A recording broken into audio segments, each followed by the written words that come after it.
Hi there, I'm Nancy from Black Sheep Knitting in Needham, Massachusetts. This is our weekly podcast, and where we try to we let you know what's going on around the shop, which there's always something, and I try to give out little nuggets of my knowledge about knitting and crochet and other things. And we'll answer questions, though I forgot to look this week to see if anybody posted any questions. But if you do have questions, there's a space below. I guess you can reply to us or comment and ask us questions, and we'll get back to you. We love to answer questions. Wanted to, of course, I usually start off with announcements about what's going on in the shop. This weekend we're having Bruce Weinstein is here. If you see that we have, it's an all-day workshop on Saturday, and we announced it a while ago.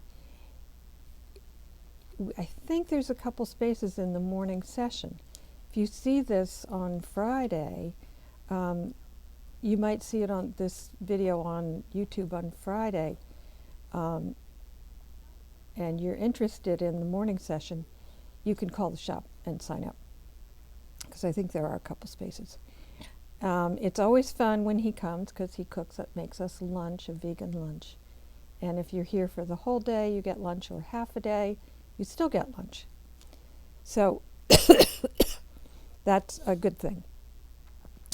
Another thing, exciting thing that's happening, because we have done some updating on our website, we want to encourage you to go look at our online shop, and as a gift to you, we'll give you 20% off a yarn purchase for the weekend. So it'll start midnight Friday night and end midnight Sunday night. So again, it's 20% off any yarn purchase over the weekend. Another really exciting thing that's going on is the Embroidery on Knits workshop, and that's going to be in May. I believe it's the 11th and the 25th. It's a Saturday morning from 10 to 12. And those of you who have done a lot of embroidery, you'll find this a bit different because it's on knitwear, and it's just a little bit different kettle of fish. It's not as precise in many ways, but it's very exciting to do, and I have lots of fun doing stuff like this, and I've been embroidering samples for the workshop, and I'm just having so much fun. I just can't wait to get home from work and do some more. There are so many aspects to this, and one of the aspects, or one of the things that we're going to cover, is called visible mending. And I discovered this a while ago. I have this book that my son's dog chewed on. It's very nice. But it's a book by Flora Collingwood North. And I've been following her online for a while, and she's a very talented woman. But I wanted to show you what she means by visible mending.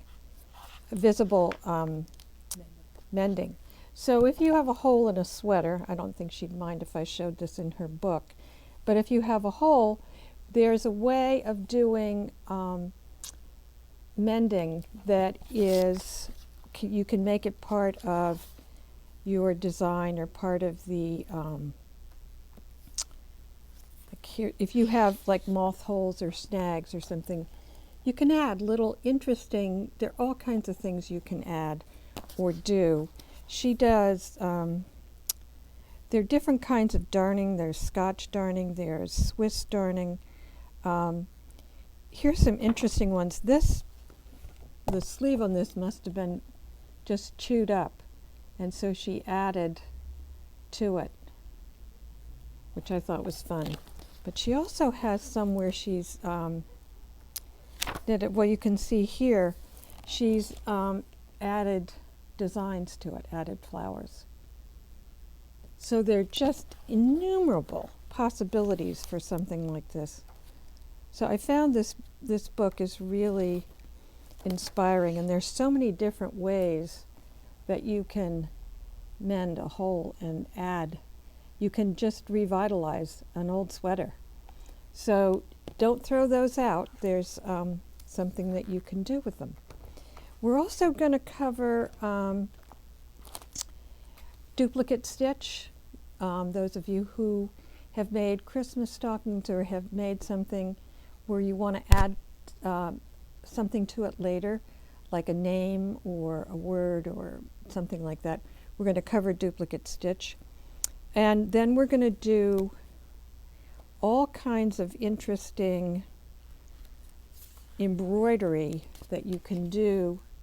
This is another really cool book that I found where this woman, I think she's Swedish, her name is Britt-Marie Christofferson. Anyway, she's quite well known in Sweden, I think, and has won a bunch of awards, but she's made this book with just possibilities that are endless. You can see if you look at on the back, they're just all kinds of really fun kinds of embroidery. I've been doing lately mostly flowers, which I really enjoy. She does more sort of geometric kinds of things. Anyway, we're going to explore a lot of that. It's a two-part class, and I think it'll be lots of fun. It's kind of addicting. Another thing coming up is Local Yarn Shop Day, which is April 27th. And we're going to do something we don't do very often. We're going to have a sample sale. We have lots of samples, and there are lots of things with patterns that we no longer use or yarns we no longer have, and so we're going to sell them at obvious, unbelievably reduced prices because, as you know, how many hours it takes you to knit something. If someone were paying you, it would be, you'd make a lot of money if you did. Well, you should make a lot of money. That's not to say that you do. But if you put, you know, you can put 100 hours into a project, and so it makes it quite valuable, really. So we have some things, beautiful things, that'll be on sale. I'm also going to do, and this is, I have a big stash of really beautiful yarns that whenever I travel, I buy yarn, and a skein here and a skein there. And the reality is I really should be knitting with yarns in my store, not from my stash, because then people see me knitting on them and they can't get them. So I decided that I was going to sell a lot of my stash at very reduced prices. So I have some really beautiful yarns that I'm going to bring in, or they're yarns that we maybe had here and I bought to take home to knit on and then didn't, and then we didn't carry them anymore. In any case, it's an opportunity to see some yarns that we don't sell and to get a lot of money off on. You don't have to pay what I paid for them. So that I think will be fun. I'm wearing two knits that I really love. The sweater that I'm wearing is called Flax. I believe it's Tin Can Knits. And it's a great sweater, and it knits up really fast. It has this great reverse stockinette. It's reverse stockinette, right? No, it's garter. Garter design. It fits really well, and I think I've shown this one before. And it's just a reminder, when you're doing a raglan, you want to make sure that you do your increases far enough down or keep knitting far enough that it isn't going to fit like up into your armpit. And I noticed that on this sweater, so I had to do some more increases. But again, and I said this before, if I continue the raglan with increases, I'm going to make the body of the sweater wider. If you choose not to do that, then you should just knit without increasing till you get to the armhole measurement that you want. Something came up in the shop this week that occurred to me.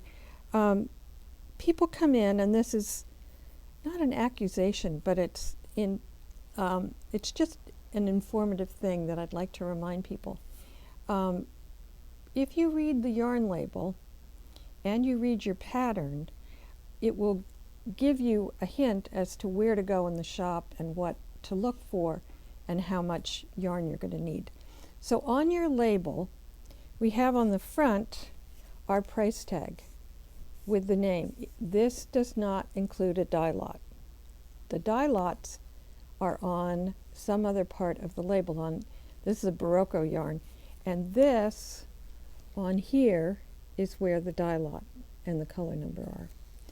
It also tells you on here how many ounces or grams there are in the skein. It gives you the yardage, so it's giving me the yardage and the meters right here, and below that it gives the specifics of what yarns are in here. So this one is acrylic, wool, and nylon, and it gives you the percentages. It also then tells you it's made in Peru, but it also gives you the care instructions. And on this particular one, it says machine wash inside out, so they want you to turn it inside out, in cold water, gentle cycle, tumble dry on low. So this particular yarn tells you you can throw it right in the dryer. The only thing I don't like about that is, and people would love to just throw things in the dryer and not have to take them out and lay them out.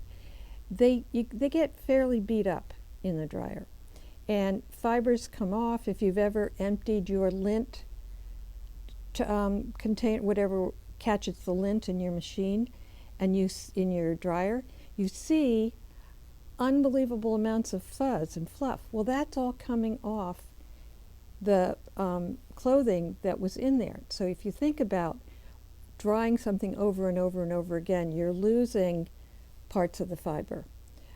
The other thing is it does beat it up enough so that, you know, your weaving in can come out, things can get stretched.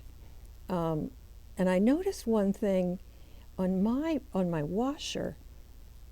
I wash now almost all my clothes on gentle cycle, because I feel like I noticed this when I was taking things out of the washer, like my blue jeans and my underwear were all tangled and it was a mess, and I was having to yank on them and they get stretched out. And I thought, I'm just going to do this on delicate and see if there's a difference. Well, of course there is, because they're not, you know, it's not getting agitated, the crap out of it, frankly. And again, it's easier to reach into your washer and pull that stuff out. It's not all tangled together. And then you can put them in the dryer. But I don't, although I confess, and I was teaching a yarn sock workshop yesterday, I said, don't put your socks in the dryer. They tend to, even in a relatively cool dryer, they tend to shrink a little bit, even if they're superwash. That's what I've found, or they felt a little. This is one of those things where do as I say, not as I do, because I end up throwing them in the dryer. But I wouldn't. I would just lay them out on top of your dryer and let them dry slowly, and that's the same with all my knitwear. The only reason I have any knitwear go in the dryer is if I'm trying to shrink something, and occasionally I do that, and if I check on it fairly frequently, I've had really good success with making something, we call it fulling, just before it felts, you know, between being normal and felting, and it will just, it tightens up your knitting, obviously, but it can shrink something a little bit that's a little bit too big. Back to our label. Barocco, this is the yarn, Barocco, has one of those QR codes, and I haven't actually tried it, but you could do the QR code and see what they say. They might give patterns, I'm not sure. But the other thing it does is it gives you your gauge. And I say this over and over and over again. If you look on a pattern and it says DK, beware. That's the designer's interpretation of DK. And my interpretation and yours might be different. So the clue and the way to get around that and find out the truth is to look at what's on your label. And this one says 22 stitches and 28 rows over 4 inches, and 4 inches is 10 centimeters. And it says using a size 6 knitting needle. That, of course, is a recommendation. The size 6, you might be a loose knitter, tight knitter. Some people, I've seen people who have to go down 3 sizes, 2 or 3 sizes in their needle to get that gauge. But that is telling you what this yarn should be, is best knit at. And it also gives you crochet gauge, 18 single crochets and 24 rows in 4 inches, using a size G or 4 millimeter crochet hook. Now, if you notice on here, the size 6 knitting needle is 4 millimeter and the size G is 4 millimeter. So they relate. So if you're looking, I always have to look it up with crochet hooks, so I always run over to the, when somebody says 4 millimeter or says size G, I can look up the 6 and the G are the same. They're both 4 millimeter. So that's what you want for this yarn. So pay attention to your label. Get familiar with what labels tell you. And remember, your dye lot is over here. And so you always want to have all the same dye lot. Unless you have, I don't know, if this is a variegated yarn, it might not matter quite so much, but in a lot of yarns it matters greatly. Robin has a question, yes. We do have all this information online except the dye lot, but we will not fill an order for you with different dye lots from Right. the same yarn. So just Exactly, so you know. as Robin, if you couldn't hear what she said, we do not on our website, on our online store, put dye lots. That's way beyond our ability to do. But if you order from us online, unless we make a horrendous mistake, we will not send you yarns with different dye lots. If we don't have them in the shop, we'll contact you, and then we have to order something for you. This yarn, by the by, in case anybody's interested, is Vintage Baby Hand Paint. It's a very pretty variegated yarn for, and again, as I said, it's a DK weight. Super soft, by the by. So I think we've run out of time today. I wanted to mention again so that if you're interested, go to our online shop. It's only an online sale, so those of you who are local and come into the shop, nothing in the shop will be on sale. You have to purchase it online. You can pick it up in the store. And you can pick it up in the store. You don't have to have it shipped or pay for shipping. And we do have to charge shipping, I hate to say, but it does cost us a lot. But we feel like 20% is it's a good incentive. It would capture my attention, I must say. So I hope everybody has a wonderful week of knitting. We thank you all for watching us. We have many people who tell us they watch us weekly, and that makes us very happy. Like us and subscribe if you can, and come back. We'll be here next week. Bye.